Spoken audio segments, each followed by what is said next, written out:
അസ്സലാമു അലൈക്കും. ഇന്ന് ഞാൻ വന്നിട്ടുള്ളത് രണ്ട് ഈസി ആയിട്ട് ചെയ്യാൻ പറ്റിയ രണ്ട് പുഡിങ്ങിൻ്റെ റെസിപ്പി ആയിട്ടാണ് കേട്ടോ. ബദാം പുഡിങ്ങും അതേപോലെ തന്നെ പൈനാപ്പിൾ പുഡിങ്ങാണ് നമ്മൾ റെഡിയാക്കാൻ പോകുന്നത്. അപ്പോൾ ഫസ്റ്റ്ലി നമ്മൾ ചെയ്യാൻ പോകുന്നത് പൈനാപ്പിൾ പുഡിങ്ങാണ്. അതിന് വേണ്ടിയിട്ട് ചെറിയൊരു കഷ്ണം പൈനാപ്പിൾ നന്നായിട്ട് ചെറുതായിട്ട് അരിഞ്ഞെടുത്തിട്ട് നമ്മളുടെ ഷുഗറിൽ സോക്ക് ചെയ്ത് വെക്കണം കേട്ടോ. അപ്പോൾ നന്നായിട്ട് ചെറിയ കഷ്ണങ്ങളായിട്ട് അരിഞ്ഞിട്ട് വേണം നമ്മളിത് വേവിക്കാൻ.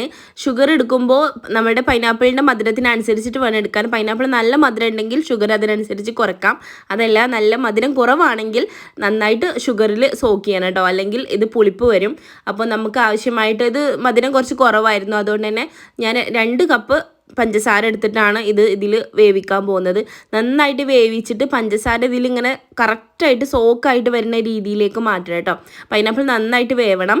അപ്പോൾ അതവിടെ വേവിച്ച് മാറ്റി വെക്കുക. പിന്നെ നമ്മൾ ചൈന ഗ്രാസ് ആണ് എടുക്കണം കേട്ടോ. അപ്പോൾ എപ്പോഴും നമ്മൾ ഒരു പാർട്ടിയിലേക്ക് നമുക്ക് സെയിൽ ചെയ്യാനുള്ളൊരു പുഡിംഗ് ആണെന്നുണ്ടെങ്കിൽ നമ്മൾ എപ്പോഴും ചൈന ഗ്രാസിൻ്റെ അളവ് ഇത്തിരി കൂട്ടിയെടുക്കണം. പൈനാപ്പിൾ പുഡിങ്ങിന് വേണ്ടിയിട്ട് ഞാനിവിടെ 2 പാക്കറ്റ് പാലാട്ട് എടുക്കുന്നത്, അതായത് 1 ലിറ്റർ പാല്. അപ്പോൾ അതിലേക്ക് നമ്മൾ 20 ഗ്രാം ചൈന ഗ്രാസ് ആണ് എടുക്കേണ്ടത്. ബട്ട് നമ്മളിത് പുറത്തേക്ക് സെയിൽ ചെയ്യാനായതുകൊണ്ട് കുറച്ച് കൂട്ടിയെടുക്കണം. അപ്പോൾ ഞാൻ 25 ഗ്രാം എടുക്കുന്നുണ്ട്. വീട്ടിലെ ആവശ്യത്തിന് വേണ്ടിയിട്ട് ഉണ്ടാക്കുന്നതെങ്കിൽ 20 ഗ്രാം മതി കേട്ടോ.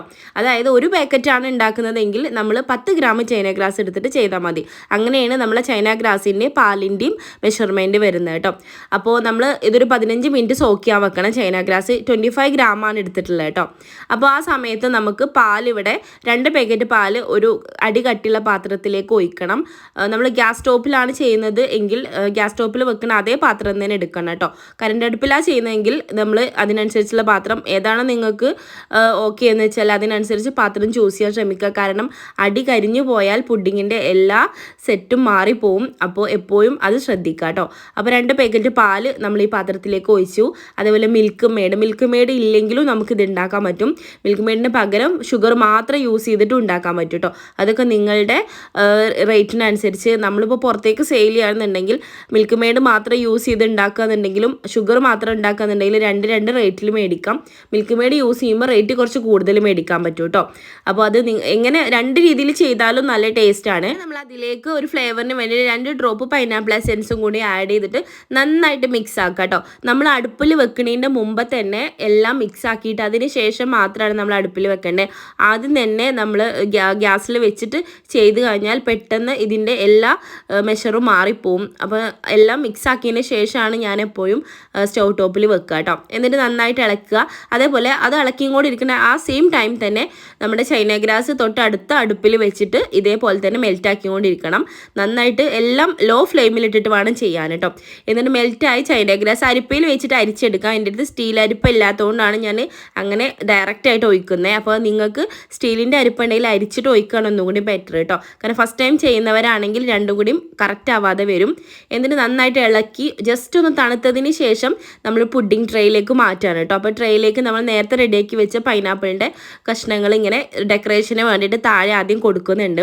എന്നിട്ട് അതിന് ശേഷമാണ് നമ്മളുടെ പുഡിങ്ങിൻ്റെ ബാറ്റർ ഇതിലേക്ക് ഒഴിക്കുന്നത് കേട്ടോ.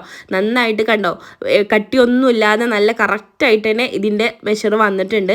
അപ്പോൾ നമ്മൾ ചൈന ഗ്രാസിൻ്റെ ചൂടും അതേപോലെ തന്നെ മിൽക്കിൻ്റെ ചൂടും ഒരേ മെഷർമെൻറ്റിലായാലാണ് പുഡിങ് നല്ല കറക്റ്റായിട്ട് നമുക്ക് കറക്റ്റ് കൺസിസ്റ്റൻസിയിലായാലേ നമുക്ക് കറക്റ്റായിട്ട് കിട്ടുള്ളൂ. പുഡിങ്ങിൻ്റെ സ്ട്രക്ചർ എപ്പോഴും നമ്മൾ കട്ട് ചെയ്ത് കഴിക്കുന്ന രീതിയിലാണ് വരിക അല്ലേ. എന്നിട്ട് നമ്മൾ ഇതൊന്ന് ഏകദേശം സെറ്റായി വരുമ്പോഴാണ് ബാക്കിയുള്ള പൈനാപ്പിൾ ഇതിൻ്റെ മുകളിൽ ഇട്ട് കൊടുക്കണ്ടേ കേട്ടോ. കാരണം ഇട്ട് ഉടനെ ചെയ്താൽ താഴ്ന്നു പോവും. ഇപ്പോൾ അത് മുകളിൽ നിൽക്കുന്നത് എന്തുകൊണ്ടാണെന്ന് വെച്ചാൽ കുറച്ച് കട്ടിയായതിന് ശേഷമാണ് ഞാനിത് മേലിട്ടിട്ടുള്ളത് കേട്ടോ. റൂം ടെമ്പറേച്ചറിൽ നിന്ന് തന്നെ ഇത് നന്നായിട്ട് തണുത്തതിന് ശേഷമാണ് ഫ്രിഡ്ജിലേക്ക് മാറ്റേണ്ടത്. കാരണം പുറത്ത് നിന്നാൽ തന്നെ നമ്മുടെ കറക്റ്റ് കൺസിസ്റ്റൻസിയിലുള്ള ഒരു പുഡിങ്ങാണ് ഈ സെറ്റ് ആയിരിക്കും കേട്ടോ. അത് കഴിഞ്ഞിട്ട് നമ്മളിവിടെ റെഡിയാക്കാൻ പോകുന്നത് നമ്മുടെ ബദാം പുഡിങ്ങാണ്, ആൽമണ്ട് പുഡിങ്ങാണ്. അതിന് വേണ്ടിയിട്ട് നമ്മൾ സോക്ക് ചെയ്ത ബദാം തൊലി കളഞ്ഞത് മിക്സിയിലിട്ടിട്ട് അടിച്ചെടുക്കണം കേട്ടോ. അതിനുശേഷം നേരത്തെ പോലെ തന്നെ 25 ഗ്രാം നമ്മുടെ ചൈന ഗ്രാസും ഇതുപോലെ 15 മിനിറ്റ് വെള്ളത്തിൽ സോക്ക് ചെയ്യാൻ വെക്കണം. അപ്പോൾ എപ്പോഴും ബദാം തൊലി കളഞ്ഞിട്ട് അടിച്ചെടുത്തിട്ടില്ലെങ്കിലും കുഴപ്പമൊന്നുമില്ല. നമ്മൾ ഒന്നുകൂടി ടേസ്റ്റിന് വേണ്ടിയിട്ടാണ് ബദാം പേസ്റ്റ് ഇതിൽ യൂസ് ചെയ്യുന്നത് കേട്ടോ.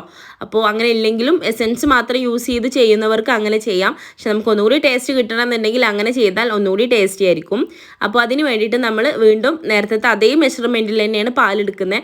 2 പാക്കറ്റ് പാലെടുക്കുക. എന്നിട്ട് അതിലേക്ക് നമ്മൾ ഈ അരച്ച് വെച്ച ബദാമിൻ്റെ പേസ്റ്റ് ഉണ്ടല്ലോ അത്. ഇപ്പോൾ ബദാമിൻ്റെ പേസ്റ്റ് നമ്മൾ ഇതിലേക്ക് ചേർക്കുമ്പോൾ ഇതിൽ നിന്ന് നമ്മളിപ്പോൾ ഒഴിച്ച് വെച്ച പാലിൽ നിന്ന് കുറച്ച് പാൽ അതിലേക്ക് ഒഴിച്ചിട്ട് പേസ്റ്റ് ആക്കിയാലും കുഴപ്പമൊന്നുമില്ല. ഞാൻ ഇത്തിരി കടിക്കാൻ വേണ്ടി കുറച്ച് ബദാമിൻ്റെ കഷ്ണങ്ങൾ കിട്ടാൻ വേണ്ടിയിട്ടാണ് അതിലൊന്നും ചേർക്കാതെ ജസ്റ്റ് ക്രഷ് ചെയ്തെടുത്തത് കേട്ടോ. അപ്പോൾ അത് നിങ്ങളുടെ ഇഷ്ടമാണ്. കുറച്ച് പാൽ മിക്സ് ചെയ്ത് ചെയ്യാന്നുണ്ടെങ്കിൽ നന്നായിട്ട് പേസ്റ്റായിട്ട് വരും ബദാം. അപ്പോൾ അതല്ല ഇതുപോലെ ചെയ്യുകയാണെങ്കിൽ ഇങ്ങനെയും ചെയ്യാം. അത് നിങ്ങളുടെ ഓരോരുത്തരുടെ ചോയ്സിനനുസരിച്ച്. കണ്ടോ, ഇതിപ്പോൾ ഇങ്ങനെ ആകുമ്പോൾ നമുക്ക് കുറച്ച് ക്രഷായിട്ട് കിട്ടും. അതല്ല പേസ്റ്റാണ് വേണ്ടെങ്കിൽ കുറച്ച് പാൽ ഇതിൽ ആഡ് ചെയ്തിട്ട് നന്നായിട്ട് പേസ്റ്റ് ആക്കിയിട്ട് ആഡ് ചെയ്താൽ കുഴപ്പമില്ല. അങ്ങനെ ചെയ്താലും കുഴപ്പമില്ല കേട്ടോ. അതൊക്കെ നിങ്ങളുടെ ടേസ്റ്റ് നിങ്ങളുടെ ചോയ്സിനൊക്കെ അനുസരിച്ച് നിങ്ങൾക്ക് മാറ്റം വരുത്താം കേട്ടോ. എപ്പോഴും ചൈന ഗ്രാസും അതിൻ്റെ മിൽക്കും തമ്മിലുള്ള ഒരു കൺസിസ്റ്റൻസിയാണ് എപ്പോഴും കറക്റ്റ് ആക്കേണ്ടത്. ഫില്ലിങ്ങും അതിൽ ചേർന്ന ഇൻഗ്രീഡിയൻസ് ഒക്കെ നമ്മളുടെ ചോയ്സിനനുസരിച്ച് നമുക്ക് അങ്ങോട്ടും ഇങ്ങോട്ടൊക്കെ മാറ്റാം. അപ്പോൾ ഇതും നമ്മൾ സ്റ്റൗ ടോപ്പിൽ വെക്കുന്നതിന് മുമ്പ് നന്നായിട്ട് ഇളക്കി മിക്സ് ആക്കിയതിന് ശേഷമാണ് നമ്മൾ സ്റ്റൗ ടോപ്പിൽ വെക്കുന്നത് കേട്ടോ. അപ്പോൾ ജസ്റ്റ് ഫ്ലേവറിന് വേണ്ടിയിട്ട് നമ്മളുടെ ടൈഗറിൻ്റെ ബദാമിൻ്റെ എസെൻസും കൂടി 2-3 ഡ്രോപ്പ് ഞാൻ ഒഴിക്കുന്നുണ്ട് കേട്ടോ. ഒരു ഫ്ലേവറിന് വേണ്ടിയിട്ട് മാത്രം. കാരണം നല്ല സ്മെല്ലാണ് ഈ ഒരു എസെൻസ് യൂസ് ചെയ്യുമ്പോൾ. അപ്പോൾ അങ്ങനെ ആകുമ്പോൾ ഒന്നുകൂടി ടേസ്റ്റ് കൂടും. അപ്പോൾ എന്നിട്ടാണ് സ്റ്റൗ ടോപ്പിൽ വെച്ചിട്ട് നമ്മൾ നേരത്തെ പോലെ തന്നെ നന്നായിട്ട് ഇളക്കിക്കൊണ്ടിരിക്കുക. ഒരിക്കലും ഹൈ ഫ്ലെയിമിൽ ഇടരുത്. കാരണം ഇത് തിളക്കാൻ പാടില്ല. പാല് തിളച്ച് കഴിഞ്ഞാൽ അത് പത വന്നു കഴിഞ്ഞാൽ പുഡിങ്ങിൻ്റെ കൺസിസ്റ്റൻസി മാറും. അപ്പോൾ നന്നായിട്ട് ഹീറ്റ് ആയാൽ മതി കേട്ടോ. എന്നിട്ട് നമ്മളുടെ ചൈന ഗ്രാസ് ഇതുപോലെ മെൽറ്റ് ആക്കിയിട്ട് ഇതിലേക്ക് ഒഴിച്ചു കൊടുക്കുക. ഒഴിക്കുമ്പോൾ തന്നെ നന്നായിട്ട് ഇളക്കിയിട്ട് ഒഴിക്കുക എന്നുണ്ടെങ്കിൽ ഒന്നുകൂടി നല്ലതാട്ടോ. ഇത് വീഡിയോ എടുക്കേണ്ടതുകൊണ്ട് ഞാൻ അങ്ങനെ ചെയ്യുന്നില്ല. ഒരു കയ്യിൽ ഫോൺ ഉണ്ടായതുകൊണ്ടാണ് ഒരു കൈ കൊണ്ട് ഒഴിച്ചത്. എന്നിട്ട് കുഴപ്പമില്ല, തീ കുറച്ചിട്ടതുകൊണ്ട് കട്ടിയൊന്നും ആവില്ല. പെട്ടെന്ന് അപ്പം തന്നെ നന്നായിട്ട് ഇളക്കുക. എന്നിട്ട് കുറച്ച് തണുത്തതിന് ശേഷം നമ്മുടെ പുഡിംഗ് ട്രേയിലേക്ക് മാറ്റുക. കണ്ടോ, അങ്ങനെ ആകുമ്പോൾ ബദാമിൻ്റെ ചെറിയ കഷ്ണങ്ങളെല്ലാം അതിലുണ്ടാവും കേട്ടോ. എന്നിട്ട് ഈ സൈഡിലുള്ള ഈ ഒരു ബബിൾസ് എല്ലാം മാറ്റി കൊടുക്കണം. അല്ലെങ്കിൽ കട്ടിയാവുമ്പോൾ ബബിൾസ് മുകളിൽ ഇങ്ങനെ നിൽക്കും കേട്ടോ. അപ്പോൾ സ്പൂണ് കൊണ്ട് ജസ്റ്റ് ഒരു സൈഡിലേക്ക് മാറ്റി അത് എടുത്ത് മാറ്റി കഴിഞ്ഞാൽ ബബിൾസ് എല്ലാം പോയിട്ട് ഇതുപോലെ നല്ല പെർഫെക്റ്റ് ആയിട്ട് നമ്മൾ പുഡിംഗ് വരും. 2 പുഡിങ്ങിലും ട്രേയിൽ ഒഴിച്ചതിൻ്റെ ബാക്കി ഞാൻ 2 പാത്രത്തിലേക്ക് സെറ്റ് ചെയ്തിട്ടുണ്ട് കേട്ടോ. അപ്പോൾ ലാസ്റ്റ് നിങ്ങൾക്ക് നമ്മുടെ പുഡിങ്ങിൻ്റെ സ്ട്രക്ചർ ഞാൻ കാണിച്ചു തരാം. അപ്പോൾ നമ്മുടെ ബദാം പുഡിങ്ങിൻ്റെ ഡെക്കറേഷന് വേണ്ടിയിട്ട് കുറച്ച് ബദാം സ്ലൈസ് ആയിട്ട് അരിഞ്ഞിട്ട് മുകളിൽ ഇതുപോലെ ഡെക്കറേറ്റ് ചെയ്യാം കേട്ടോ. ബദാം നിങ്ങൾക്ക് ഏത് രീതിയിലും ഇടാം. ഞാൻ കുറച്ച് വലുതായിട്ട് അരിഞ്ഞ് കഷ്ണങ്ങളാക്കിയിട്ടാണ് ഇട്ടിട്ടുള്ളത്. നന്നായിട്ട് ക്രഷ് ചെയ്തിട്ട് മുകളിൽ ഡെക്കറേറ്റ് ചെയ്യാം. അതൊക്കെ നിങ്ങളുടെ ചോയ്സിനനുസരിച്ച് ചെയ്യാം കേട്ടോ. അപ്പോൾ ഇതാണ് നമ്മൾ ബദാം പുഡിങ്ങിൻ്റെ ഫൈനൽ ലുക്ക് വരുന്നത്. അപ്പോൾ നമ്മുടെ 2 പുഡിങ്ങും ഇവിടെ സെറ്റ് ചെയ്തിട്ടുണ്ട്. ഇനി പൈനാപ്പിൾ പുഡിങ്ങിന് ഇതുപോലെ വൈറ്റ് കളറല്ല, കുറച്ച് യെല്ലോ കളർ വേണമെന്നുണ്ടെങ്കിൽ യെല്ലോ ഫുഡ് കളർ ആഡ് ചെയ്താൽ മതി കേട്ടോ നമ്മുടെ പാലിൽ. അപ്പോൾ കറക്റ്റ് കളർ കിട്ടും. അപ്പോൾ നേരത്തെ ഞാൻ പറഞ്ഞില്ലേ കുറച്ച് ബാറ്റർ നമ്മൾ മാറ്റി വെച്ചിട്ടുണ്ടായിരുന്നു എന്ന്. അപ്പോൾ അതിൻ്റെ സ്ട്രക്ചർ ഒന്ന് കാണിച്ചു തരാം കേട്ടോ. കണ്ടോ, നമ്മൾ പുഡിങ് നന്നായിട്ട് സെറ്റ് ചെയ്തിട്ടുണ്ട് കേട്ടോ. ഇത് സത്യത്തിൽ ഫ്രിഡ്ജിൽ ജസ്റ്റ് വെച്ചൊന്ന് എടുത്തിട്ടേ ഉള്ളൂ. അപ്പോൾ നമുക്ക് ബദാം പുഡിങ്ങിൻ്റെ സ്ട്രക്ചർ എന്താണെന്ന് ആദ്യം നോക്കാം കേട്ടോ. അപ്പോൾ കണ്ടില്ലേ നല്ല സെറ്റായി വന്നിട്ടുണ്ട്. നല്ല ടേസ്റ്റിയാണ് കേട്ടോ ഇതുപോലെ ബദാം പുഡിങ് ഉണ്ടാക്കി കഴിഞ്ഞാൽ. അപ്പോൾ എല്ലാവരും വീട്ടിലൊന്ന് ട്രൈ ചെയ്ത് നോക്കണം. കാരണം സിമ്പിളായിട്ടുള്ള സ്റ്റെപ്സ് ഉള്ളൂ, കൂടുതൽ ഐറ്റംസ് ഒന്നും ആഡ് ചെയ്യണ്ട. നല്ല ടേസ്റ്റിയുമാണ് കേട്ടോ. അത് കഴിഞ്ഞ് വീഡിയോ ഓൺ ആക്കുന്ന മുമ്പ് തന്നെ പൈനാപ്പിൾ പുഡിങ് ഞാനൊന്ന് ടേസ്റ്റ് ചെയ്തിരുന്നു കേട്ടോ. നല്ല ടേസ്റ്റ് ഉണ്ടായിരുന്നു. നല്ല സ്ട്രക്ചറായിട്ട് കിട്ടിയിട്ടുണ്ട്. നമ്മൾ ജസ്റ്റ് സ്പൂണിൽ ഇങ്ങനെ കോരുമ്പോൾ തന്നെ നല്ല പെർഫെക്റ്റ് ആയിട്ട് തന്നെ കിട്ടിയിട്ടുണ്ട് പുഡിങ്. കാരണം എനിക്ക് പുഡിങ് ഫസ്റ്റ് ടൈമൊക്കെ ചെയ്തപ്പോൾ എപ്പോഴും ഫ്ലോപ്പ് ആവാറുണ്ട്. മെയിൻ കാരണം ചൈന ഗ്രാസിൻ്റെയും അതേപോലെ തന്നെ നമ്മൾ എടുക്കുന്ന പാലിൻ്റെ ഒന്നും അളവ് കറക്റ്റ് ആവല്ലാത്തതുകൊണ്ടാണ് കേട്ടോ.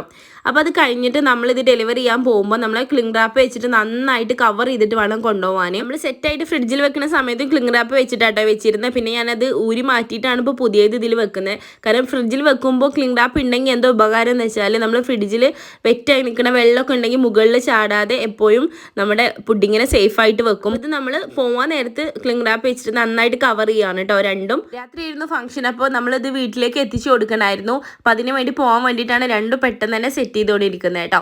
അപ്പോൾ നമ്മൾ സേഫ് ആയിട്ട് തന്നെ 2 ക്ലിംഗ് റാപ്പ് വെച്ചിട്ട് നന്നായിട്ട് കവർ ചെയ്തിട്ടുണ്ട്. അപ്പോൾ ഈ 2 പുഡിങ് ഇതുവരെ ട്രൈ ചെയ്യാത്തവരാരെങ്കിലും തീർച്ചയായിട്ടും ട്രൈ ചെയ്ത് നോക്കണം കേട്ടോ. അപ്പോൾ ഇത്രയുള്ള ഇന്നത്തെ വിശേഷം. Okay, by.